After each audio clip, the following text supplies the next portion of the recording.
Bridge and roof company श्रमिकों विक्षोभ निर्माणाधीन बहुमुखी स्वधार गृह सम्मुखें विक्षोभ प्रदर्शन करिसेंती श्रमिक और जोगाणकारी संस्था। तुरंत श्रमिकों पाउणा और ठिकादार बकेया अर्थ प्रदान दाबी नहीं कोरुकोंडा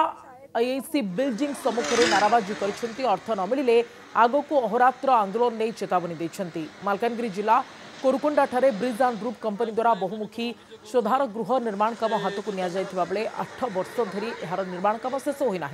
अधपंथीरिया काम करी 90% अर्थ ब्रिज एंड रूफ कंपनी उठाई नहीं अभियोग आसी हेले काम करिथिबा श्रमिकों को अर्थ पैठ करना।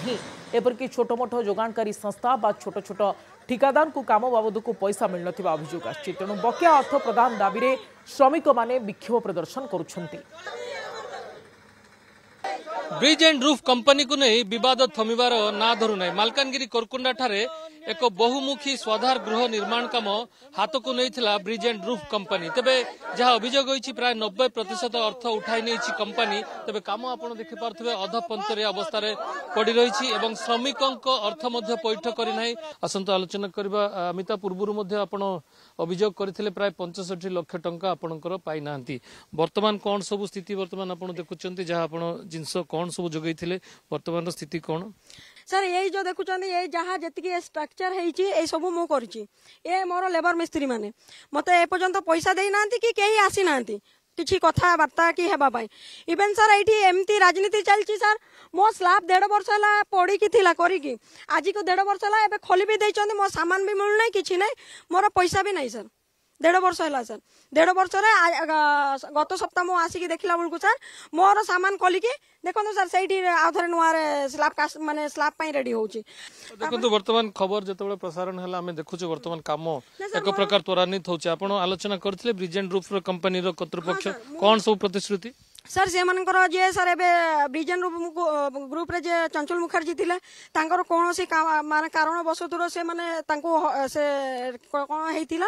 तापर सर से बीके सिंह जे संतोष महांती तापर सर आपनकर से संजय दत्त जे जणे थिले सर से भी जीएम जे अछंती तापर सर एठी उत्तम मुखर्जी सर से सर एबे आसी नांती आ सर जे एठी काम स्टार्टिंग रु जे करैथिले सर जे मंडल सर जे कुमार जी मंडल तांको भी हटै दैछंती आ सर जे बीके सिंह संतोष कोन लागुची पैसा मिलिबो सर जदी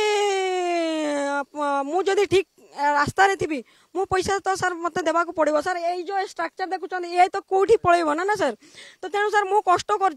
पैसा जदि न मिल आगामी आज आज मु कहूँ आगामी काल ये काम बंद हम ये स्ट्राइक करी सर हंगर स्ट्राइक भाव आंदोलन करेंगे किसी श्रमिक आपण कौन सब करुले केते टंका पाइबे आपण आम गोटे सेमती 1.5 लाख पकापाखि पाइबू 1.5 लाख उपरे आका किंतु आम एते काम करलु करारे मतलब एते आम लेबर नहीं किना काम करलु मतलब पैसा पत्र मतलब किसी दिया आम आज देबू काली देबू एंती करी ना दिया